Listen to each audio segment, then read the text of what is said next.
Meus irmãos, vamos pedir a Jesus que nos ampare a todos para esse rápido estudo sobre os temas espíritas, que são, digamos assim, inesgotáveis.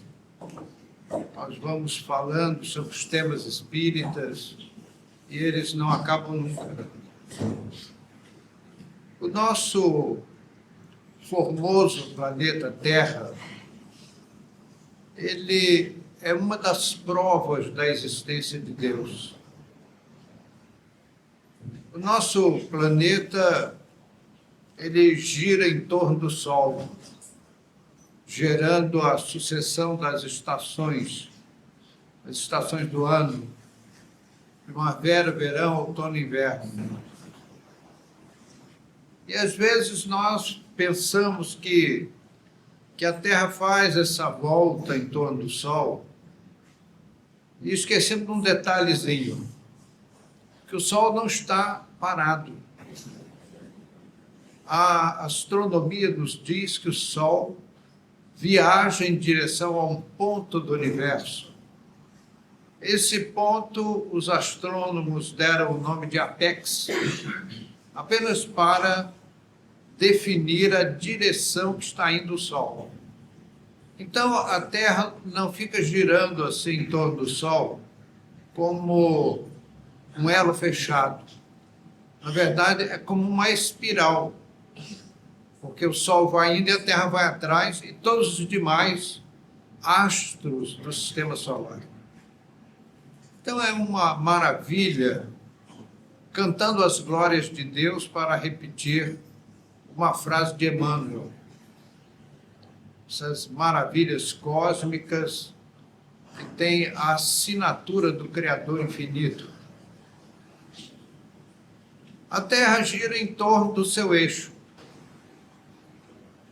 formando a sucessão dos dias e das noites, mas num tempo tão bem calculado, uma precisão matemática inimaginável para nós humanos. Porque se nós, por exemplo, arrefecêssemos a velocidade, em vez de a Terra dar um giro completo sobre o seu eixo, em 24 horas, colocássemos um tempo maior, o que aconteceria? No lado sombrio, cobriria-se de gelo e a vida seria impossível. E do outro lado, o Sol queimaria tudo. Era só nós aumentarmos o tempo de exposição. Então, tudo está num cálculo majestoso. E aí eu pergunto aos negativistas, aos céticos, que força faz a Terra navegar em volta do Sol? Ele não para nunca, faz tempo. Desde que nós éramos crianças, ela estava aí nessa viagem em torno do Sol. Que poder mecânico faz a Terra girar em torno do seu eixo imaginário, formando dias e noites? E a gente vê que a Terra não é uma bola redonda. Ela é achatada nos polos e, devido à rotação, ela está mais larga no Equador. Também tudo dentro de uma exatidão matemática inimaginável para nós homens. A Terra tem a sua atmosfera. E quando eu olho a atmosfera terrestre, eu vejo Deus novamente. Eu vejo a mão do Criador. A semelhança do capacete de um astronauta, porque, na verdade, nós somos astronautas. A Terra é a nossa nave espacial. Nós viajamos com ela. O astronauta precisa de um capacete para inserir oxigênio dentro do capacete. A Terra tem um capacete, entre aspas, que é a atmosfera. Mas é tão fantástica que ela deixa os raios do Sol passar sem aquecer o ar. Ele os raios solares aquecem a Terra de baixo para cima. As partículas fóton, viajando a 300 mil quilômetros por segundo, elas se chocam com o planeta e produzem calor. Elas atravessam o ar tem essa característica. Se deixa atravessar pelos raios de luz sem se aquecer. Ele aquece de baixo para cima. Se nós formos a camadas muito altas, encontraremos um frio terrível, muito além do que podemos suportar. Então, a atmosfera aí nos traz o oxigênio para os nossos pulmões, dos animais. Os pássaros não voariam se não fosse o ar. Eles se apoiam no ar para voar. Os aviões também. Eles, quando perdem o apoio, né, vem lá de cima para baixo. E não é uma coisa confortável. Eu cheguei a essa conclusão. Então, é tudo assim, uma maravilha das maravilhas. Cada detalhe desse, nós ficamos assim, perplexos. Outro detalhezinho interessante, o nosso planeta, ele tem um jogo de forças muito interessante para ser estudado. Há uma pressão interna pelo calor, que tenderia a Terra explodir.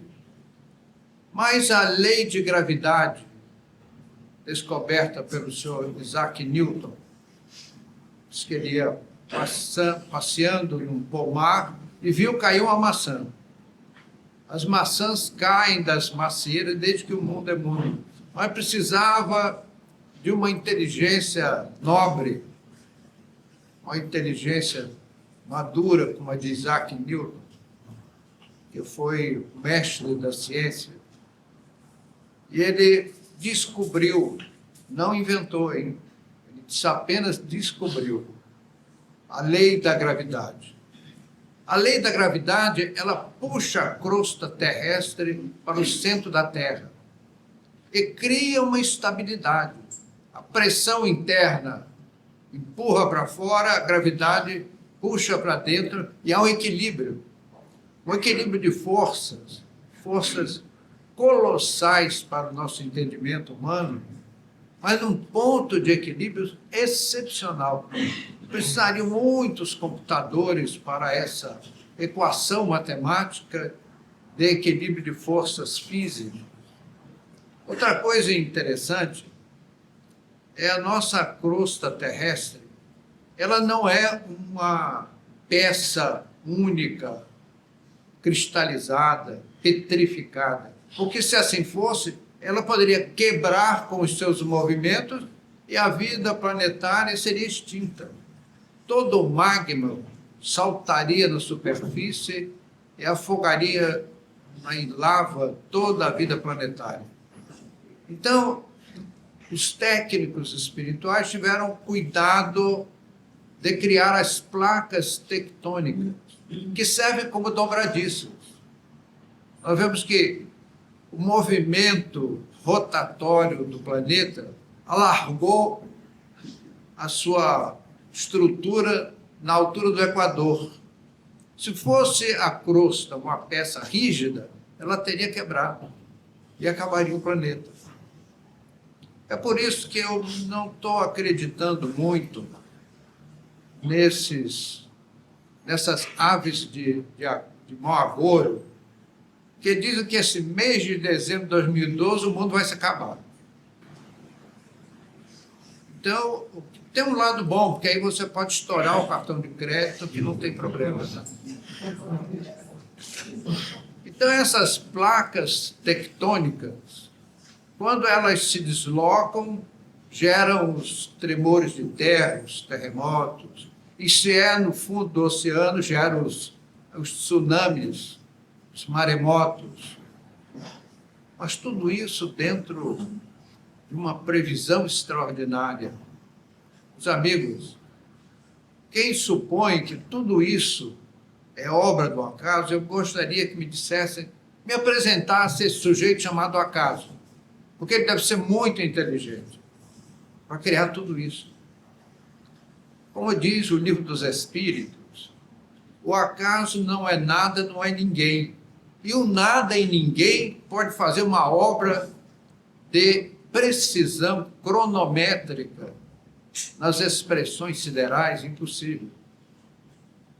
Será que haveria uma inteligência humana capaz de administrar todas essas coincidências celestes envolvendo só o nosso planeta Terra, que, diante da majestade cósmica, a Terra é como um grãozinho de areia numa praia. Nós vemos, olhamos o céu numa noite estrelada e ficamos maravilhados com aqueles astros gigantescos, milhões de vezes o nosso Sol.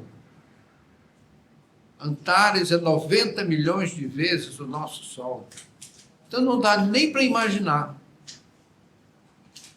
Então, esses movimentos, esses efeitos que caracterizam o nosso planeta, eles são excepcionais e nos provam a existência de Deus. Deus é a inteligência suprema, causa primária de todas as coisas. Isso está no capítulo 1, a primeira pergunta de Kardec aos espíritos. Quando Kardec descobriu que podia fazer indagações a inteligências excepcionais, ele ficou muito feliz e elaborou um gigantesco questionário.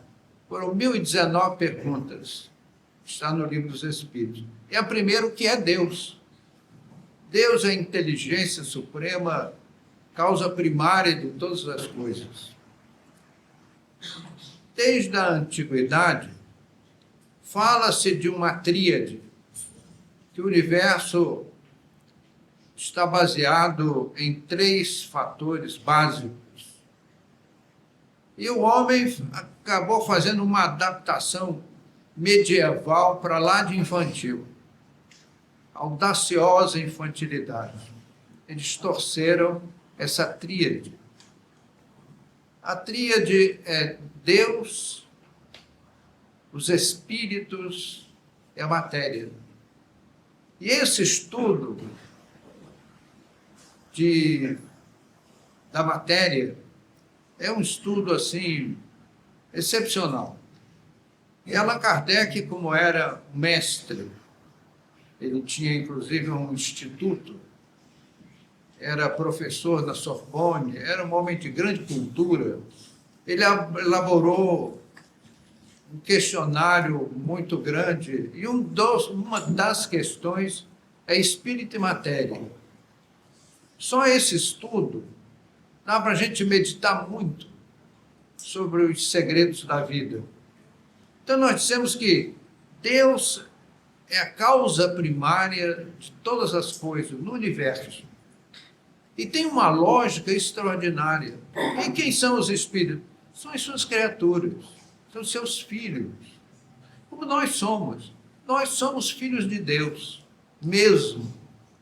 Não é só uma expressão elegante, mística, é uma realidade palpável. Nós somos filhos da inteligência suprema, causa primária de todas as coisas, inclusive de nós. E tal pai, tal filho. Deus é o Criador infinito.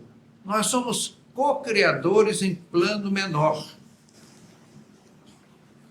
Fala-se, estuda-se espírito e matéria. E a matéria é o terceiro item dessa trindade na qual se baseia o universo. A matéria, Allan Kardec perguntou aos espíritos sobre a matéria. Os espíritos deram uma informação muito interessante sobre o fluido universal.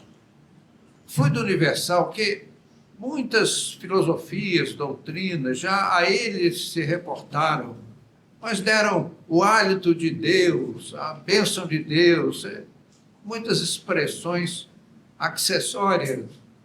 Mas achamos a definição dos mentores espirituais que orientaram a obra de Kardec a mais sensata: fluido universal. O fluido universal, ele é a matéria básica, virginal, primária. Tudo daí procede. Nós, pequenos espíritos, também nos envolvemos com o fluido universal. Mas o que nos salta às vistas é a ação dos grandes espíritos. Eles são os construtores das galáxias. É assim, uma expressão cósmica que o nosso entendimento tem dificuldade de captar. Os espíritos construtores são espíritos de um nível menor e que trabalham aqueles departamentos mais particularizados da vida planetária. E só esse estudo é um estudo belíssimo. Todos os amigos conhecem, já leram a respeito das colônias espirituais. Ali você encontra parques, você encontra o Parque das Águas, por exemplo, em que as pessoas fazem sutis tratamentos de saúde para recuperar de mazelas trazidas do mundo. Você tem grandes complexos universitários. Você tem grandes complexos hospitalares, onde, quando nós deixamos a Terra com as nossas encrencas humanas, geralmente vamos passar um período de recuperação nesses hospitais do mundo espiritual. Como é que aquilo é feito? Passa de mágica. Chegou com a varinha de condão. Às vezes, alguém é convidado para assistir, por exemplo, a ampliação de uma ala hospitalar ou da universidade. E é um trabalho fascinante, feito pelos espíritos construtores, que vêm de esferas mais altas, numa pequena equipe, a depender do trabalho que vai ser realizado. Então, eles atuam diretamente no fluido universal para criar toda a infraestrutura daquela nova ala que vai ser construída. Então, isso é fascinante. E quando terminam esses construtores, vê os botânicos fazer o jardim. Às vezes as pessoas ficam imaginando que os espíritos são seres assim ociosos. Os espíritos andam atrás dos homens.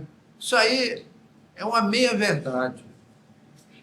Andar atrás dos homens são os espíritos perturbadores, que se comprazem na perturbação, trabalham para desestruturar as pessoas para que elas não cumpram com as suas missões, com as suas responsabilidades. Mas os espíritos esclarecidos, eles são de um nível de ocupação inimaginável. É como a gente usa no jargão popular, eles não têm tempo para se coçar. Tal grande volume de responsabilidade, porque eles conseguem fazer coisas belíssimas. Então, esse capítulo que fala do fluido universal é apaixonante. Por exemplo, só para os amigos fazerem uma ideia, porque em idos tempos nós tivemos também essas dúvidas e participamos das experiências para tirar as dúvidas a custo zero. Os mentores espirituais não nos cobram nada por essas magníficas lições. Na colônia espiritual, você tem, por exemplo, só um exemplo prático, há árvores frutíferas e você vê as frutas. Mas aquilo faz parte daquela ideia, aquele pensamento que gerou todo aquele cenário. Aí você vai lá e tira uma fruta e resolve comer a fruta. Aí sobrou o caroço. Aí você joga no gramado aquele caroço. O que acontece? Ele volatiza. Não é imediato, instantâneo, mas dentro de algum tempo ele se evapora. Por que razão? Porque ele não faz parte do pensamento que gerou aquele belo gramado, aquele grande jardim. E se você, na sua túnica espiritual, você derramou o caldo da fruta e sujou a sua túnica, o que acontece? Aquela mancha desaparece. Por quê? Aquele pensamento que gerou a túnica que você usa não comporta um elemento externo, estranho. E esse princípio que estamos citando pode parecer assim superficial, mas ele é super importante no estudo dos tratamentos diversos, inclusive das obsessões. Como são feitos os trabalhos.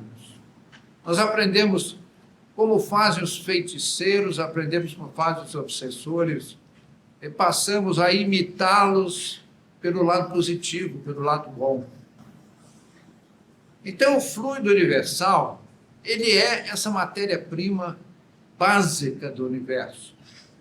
Nós vivemos mergulhados no fluido universal. E ele nos cerca de todos os lados. Todo o universo está mergulhado nesse fluido. E como é que nós manipulamos, mas eu vou colocar a palavra manipular,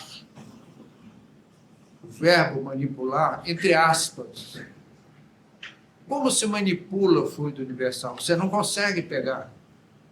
É com a mente, é com a força mental.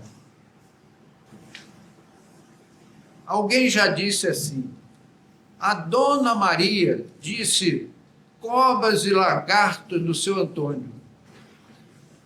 Como disse cobras e lagartos? É a mente feroz, com raiva.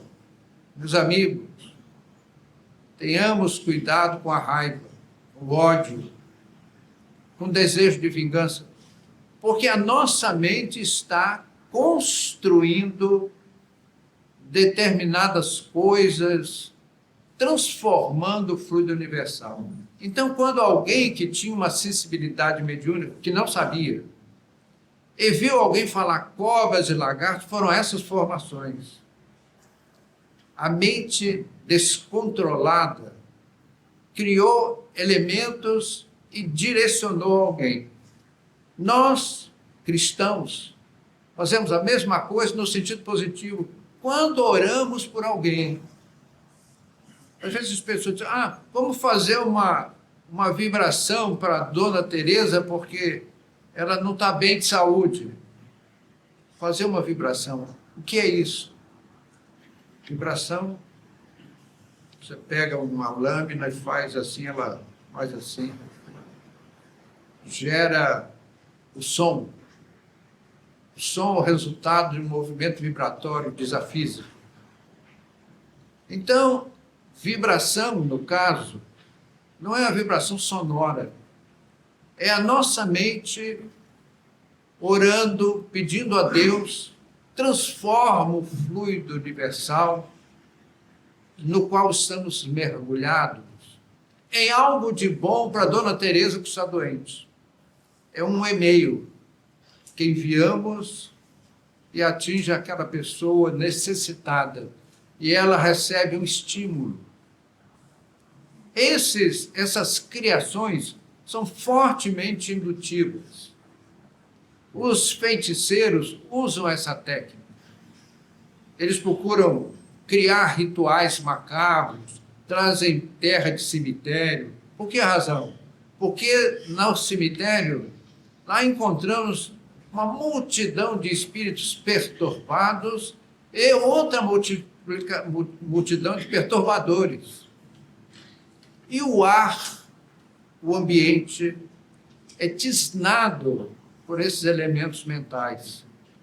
são chamadas matérias mentais, que nós criamos no passado, na intenção negativa, e hoje estamos aprendendo, nos reformando espiritualmente, aprendendo a criar boas vibrações. Meus amigos, quem foi visitar as zonas umbralinas, ou quem não foi e leu nas obras de André Luiz, nós vemos aquele caos dos elementos, aqueles charcos. Aquilo tem odores insuportáveis. São regiões terríveis. Mas não daria para fazer um dreno ali, uma engenharia civil que modificasse aquele quadro? No dia seguinte à modificação, os espíritos que ali habitam, com as suas mentes em desalinho, criariam a mesma coisa, porque aquilo é matéria mental.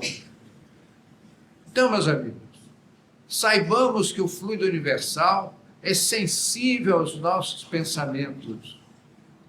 E é por isso que a gente tem que pensar baixinho.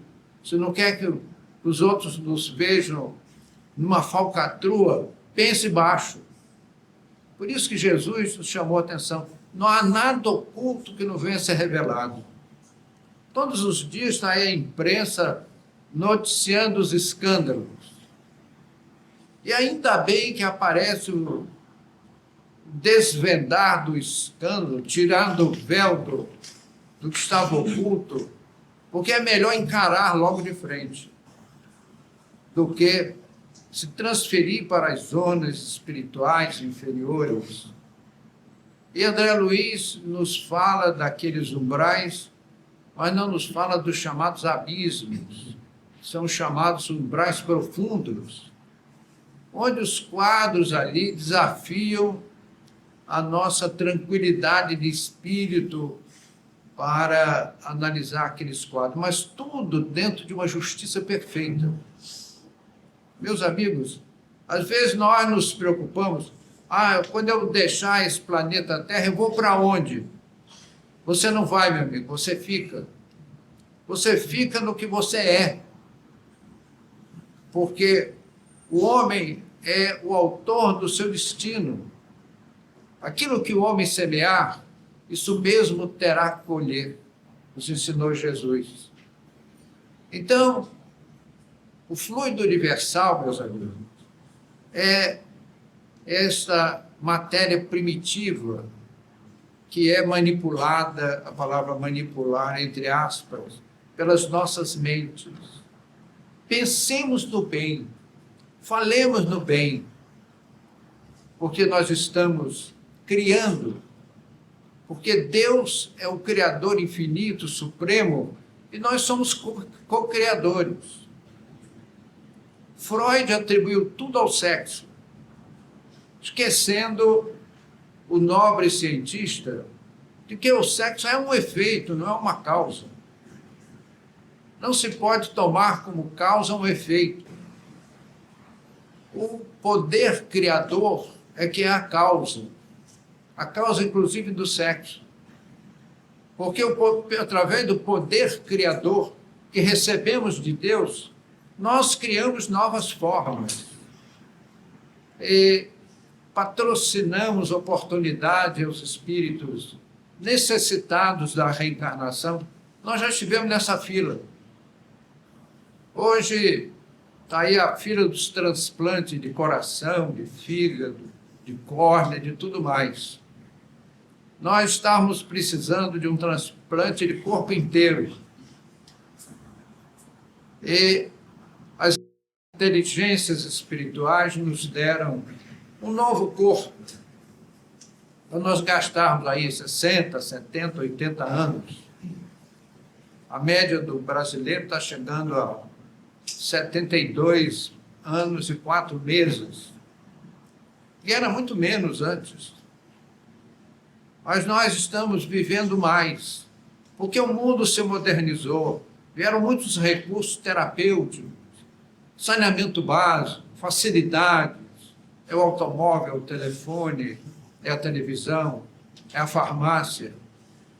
nos permitiu esticar a vida humana terrestre, a preciosíssima vida humana terrestre, que nós temos que esperar a hora em que Deus deu o sinal da nossa transferência para um outro mundo, que nós dizemos mundo espiritual, mas cercado de matéria também.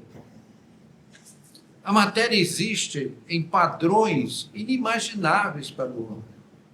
Nós achamos que matéria é isso aqui, é a madeira, é o metal, é a nossa carne. Meus amigos, existem vidas, existem sociedades completas em padrões de matéria inimagináveis para os homens. Por exemplo, se você mandar um foguete a Marte, vai encontrar lá uma desolação, como um deserto de pedra. Não sei se tem areia, mas pedra tem muito. Aí diríamos, o planeta não é habitado, e dizemos uma bobagem, tamanho família. Lá existem cidades, existem organizações humanas, só que em padrões vibratórios imperceptíveis para os sentidos humanos terrestres. Eles são humanos, num padrão de matéria diferente do nosso. E assim são as cidades espirituais que cercam o planeta Terra. Não faz muito, um amigo nosso nos levou para conhecer as máquinas de transmissão da nossa colônia. Eu fiquei assim, queixo caído, vendo aquelas máquinas, que em nada se parecem com os equipamentos terrestres. As nossas antenas são pontiagudas, as deles não são, em um outro formato, mas conseguem captar imagens a longa distância. Então você seleciona um alguém e começa a ver numa tela, a semelhança de uma TV de cristal líquido, todas aquelas imagens. E aquelas imagens podem ser projetadas com cenários. Então, são recursos pedagógicos que nós nem imaginamos na Terra. Tudo isso, meus amigos, tem como base o fluido universal. Assim como é o ar para a propagação do som, é o fluido universal para a propagação das nossas ideias, dos nossos pensamentos. E nós influenciamos esse fluido, dando a ele formas, coloridos, inclusive criando situações terapêuticas ou criando venenos nefastos, perigosos, a depender do que pensamos. E é por isso, amigos, que a doutrina espírita bate muito nessa tecla. Tenhamos cuidado com os nossos pensamentos, porque através dos nossos pensamentos nós criamos sintonias. E é bem melhor nos sintonizarmos com o positivo, com as mentes construtivas, generosas, do que com as mentes perturbadoras, que invigilantes podemos criar um casamento de sintonia em nosso próprio prejuízo. Então, esse estudo do espírito e matéria, fluido universal, é um dos capítulos muito interessantes da doutrina espírita. Mas eu gostaria de dar ainda um pequeno toque.